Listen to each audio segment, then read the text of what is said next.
रुक जाओ।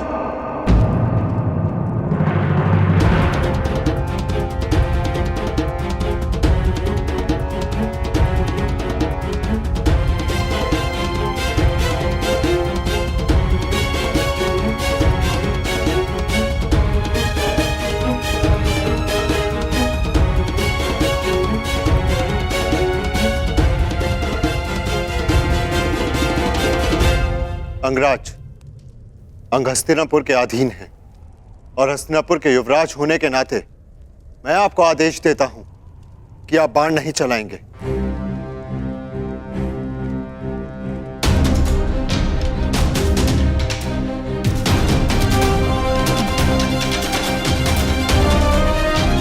और अर्जुन, यदि तुम्हें अपने ज्येष्ठ भ्राता का तनिक भी मान है तो तुम प्रहार नहीं करोगे।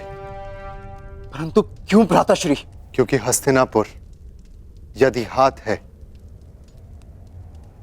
तो हम सब उसकी उंगलियां हैं,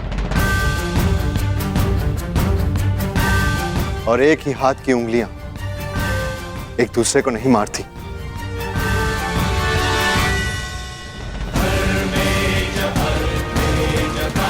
क्योंकि एक ही तनुर के बाण एक दूसरे को नहीं काटते। दुर्योधन ने उचित किया या अनुचित, ये एक पारिवारिक प्रकरण है। इसका निर्णय हस्तिनापुर में लिया जाएगा, यहां नहीं।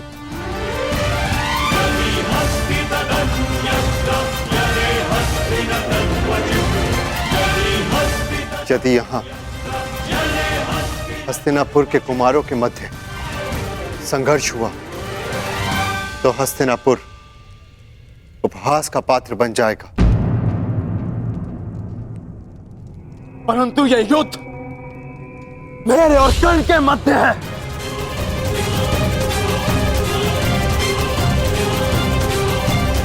बाण नीचे करो अर्जुन।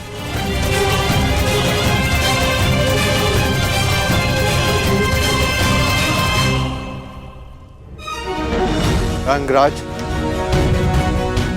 इस समय अनुज दुर्योधन के प्रतिनिधि हैं।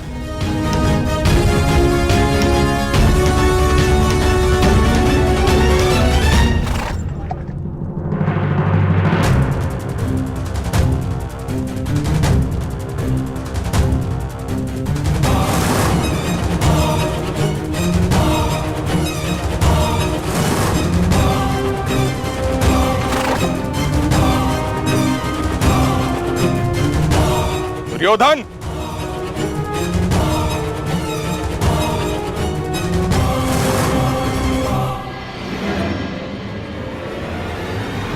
मेरे मार्ग में मत आइए मद्र नरेश। मेरा परामर्श है आप सही मार्ग पर वापस आ जाएं।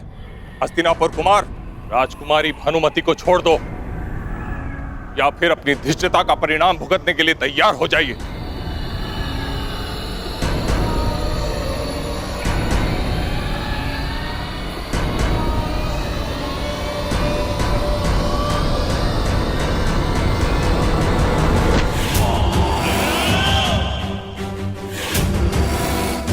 परिणाम की चिंता व्यापारी करते हैं,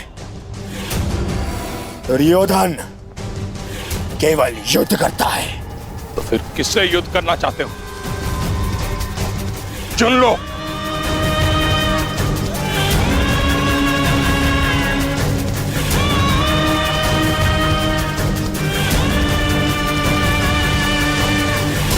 इससे, इससे और आपसे भी।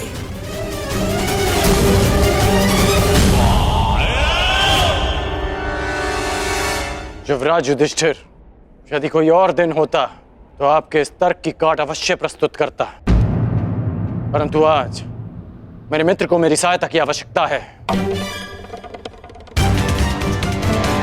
अर्जुन, जीवन लंबा है, आज नहीं तो कल एक दिन अवश्य आएगा जब हमारा अधूरा द्वंद्व अवश्य पूरा होगा।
मेरी चिंता छोड़ो, भानुमति को रोको।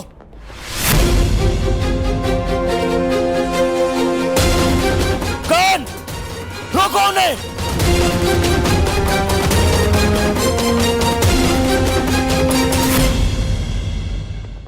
तुम्हारा मान और प्राण सुप्रिया का उत्तरदायित्व है।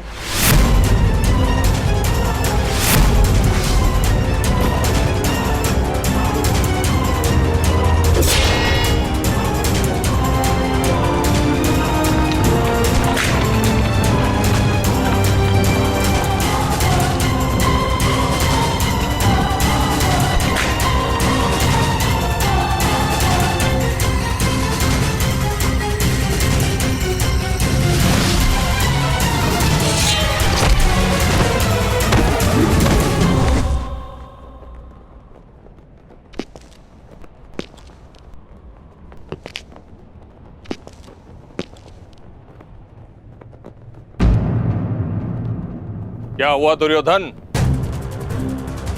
बहुत बड़ी बड़ी बातें कर रहे थे और अपनी सहायता के लिए एक सूत पुत्र को बुला रहे। एक समय वो था जब गंगा पुत्र देवव्रत ने अकेले ही 3 काशी कन्याओं का हरण किया था,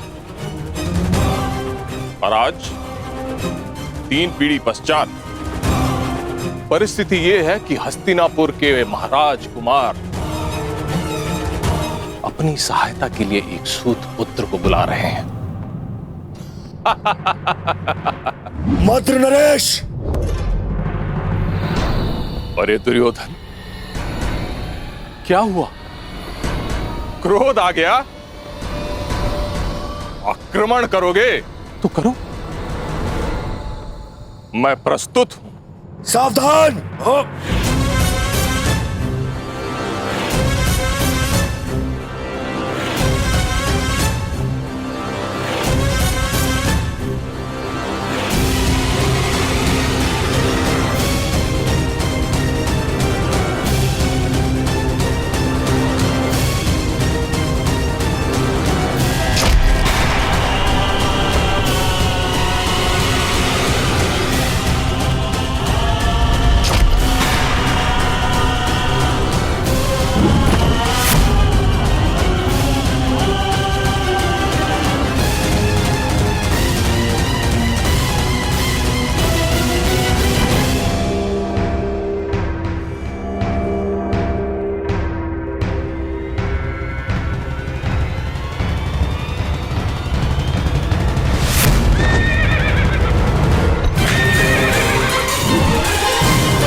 ना हिलने का प्रयास करना और ना राजकुमारी भानुमति को स्पर्श करने का, वरना अपने प्राण से जाओगे।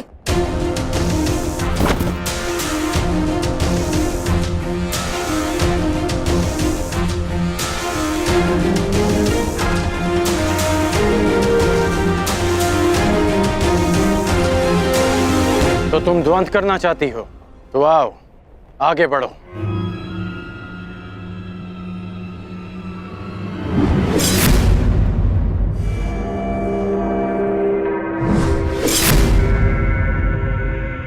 सावधान सुप्रिया! कुमारियों के हाथ में मेहंदी शोभा देती है, खड़क नहीं। और सच्चे वीर पुरुष को हरण करना शोभा नहीं देता।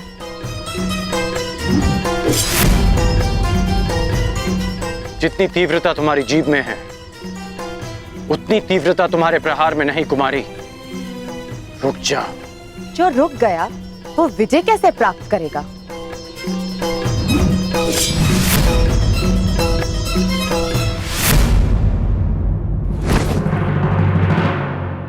शत्रु का क्रोध शल्य के जीवन का अमृत है। दुर्योधन, अब तुम्हारी सहायता के लिए कौन आएगा?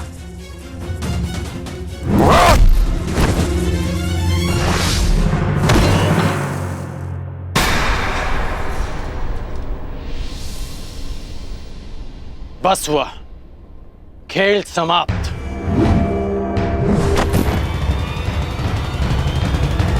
सुप्रिया! वीरांगना पराजित हुई, अब शांत रहना तुम्हारा धर्म है।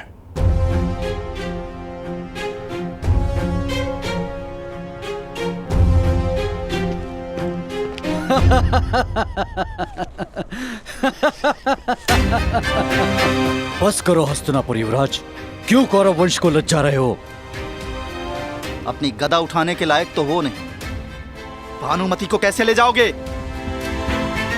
हम सबका अपमान करने वाले, देखते हैं अपना मान कैसे बचा पाओगे। अपमान का प्रतिकार है शत्रु के प्राण।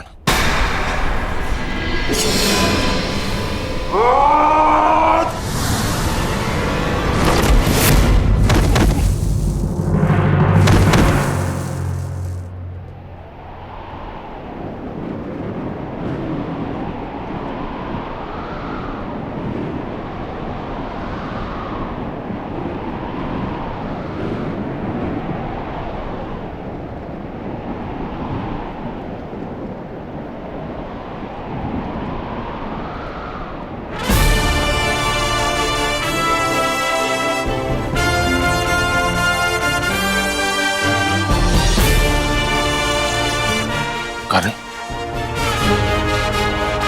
और मित्रता का केवल एक प्रमाण होता है, समर्पण।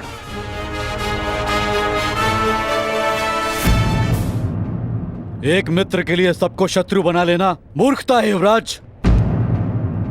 जरासंध एक था, इसलिए तुम जीत गए। मगर हम अनेक हैं, हमें कैसे हराओगे?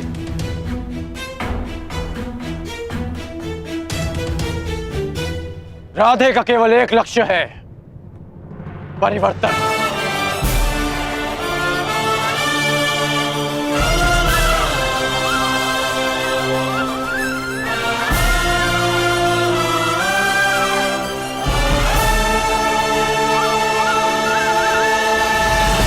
यदि किसी में भी बल है तो आगे बढ़ो।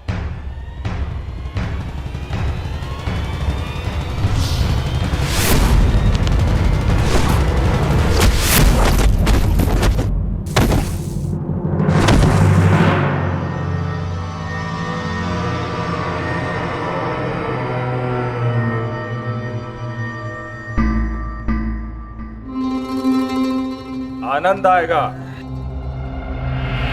स्वयंवर में विजय प्राप्त करने से अधिक तुम्हें पराजित करने में आएगा कर्ण। सुना है अंगराज में बहुत क्रोध है और शल्य को क्रोध का प्रतिकार करने में सबसे अधिक आनंद आता है।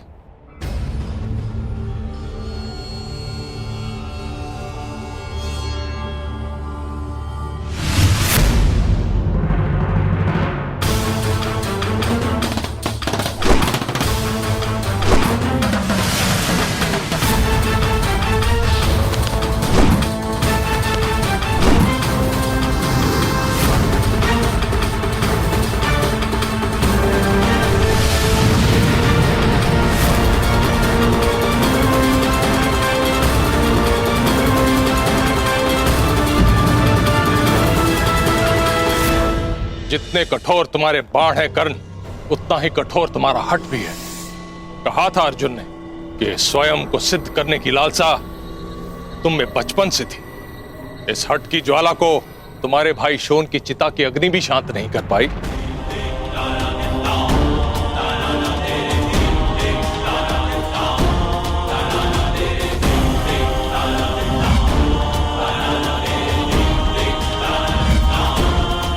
क्रोध आ रहा है कर्ण।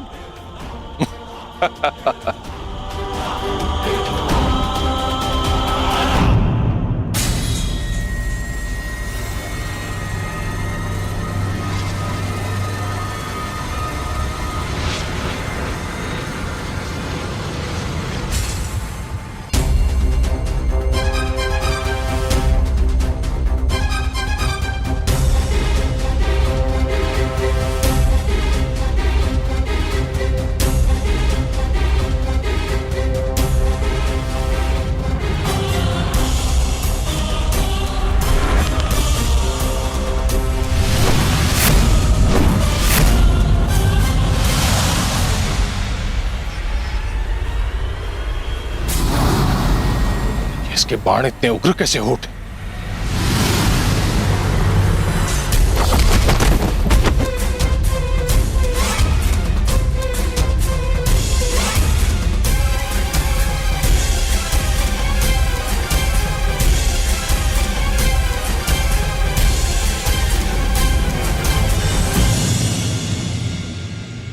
तुम्हारे क्रोध से मुझे शक्ति मिलनी चाहिए थी, फिर ऐसा क्यों नहीं हुआ?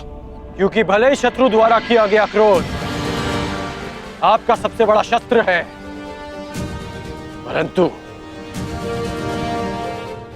शत्रु द्वारा उत्पन्न किया गया क्रोध कर्ण का सबसे प्रबल अस्त्र है। सूर्य और दीपक में जो अंतर है वही अंतर कर्ण और अन्य योद्धाओं में है। आज आपने सूर्य को सामान्य दीपक समझकर हाथ में लेने की भूल की। आज गुरु परशुराम का शिष्य कर्ण आपके सामने खड़ा है। वो गुरु परशुराम जिन्होंने मेरी दुर्बलता को, मेरे क्रोध को मेरी सबसे बड़ी शक्ति में परिवर्तित कर दिया। अब आप शक्तिहीन हैं। आप मेरे बाणों का तेज नहीं सह पाएंगे और ना ही मेरे नागपाश का बंधन तोड़ पाएंगे।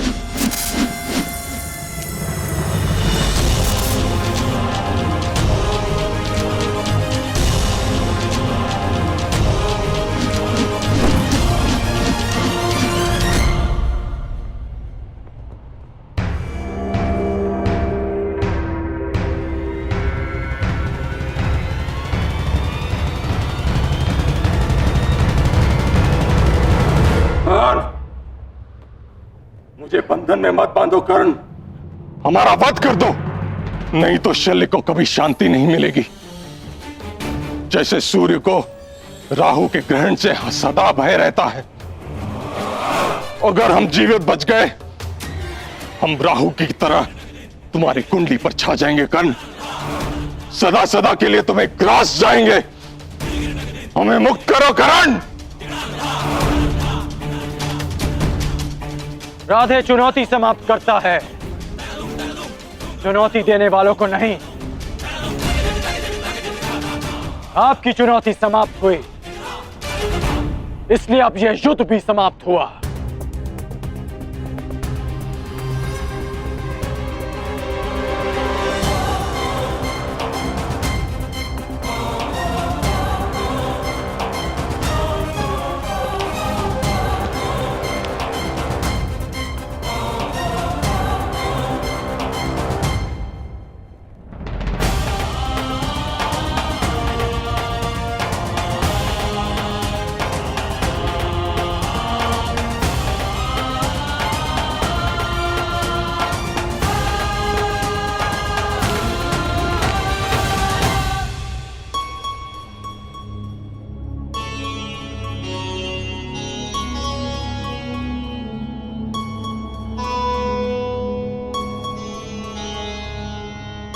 सखी, मैं तुम्हें छोड़कर कहीं नहीं जाऊंगी।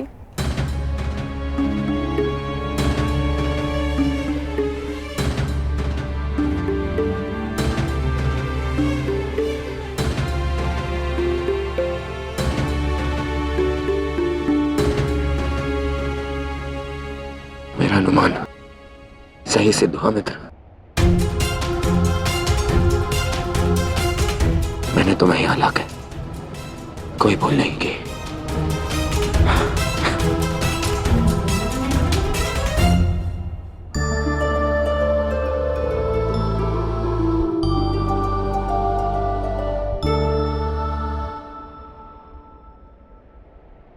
चंद्रमा की ओर देख के समय व्यर्थ मत करो करना।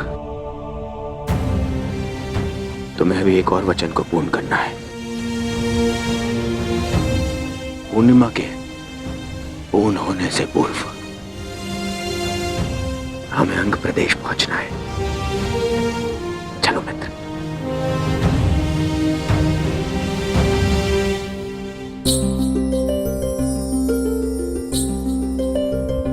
हर दिन कुछ बढ़कर मुझे सताने का प्रयास ना करो चंद्रदेव। तुम्हारे पूर्ण होने से पूर्व ही मेरा कर्ण अपना वचन पूर्ण करेगा। मेरे जीवन का सूर्य मेरा कर्ण मेरे समक्ष प्रस्तुत होगा।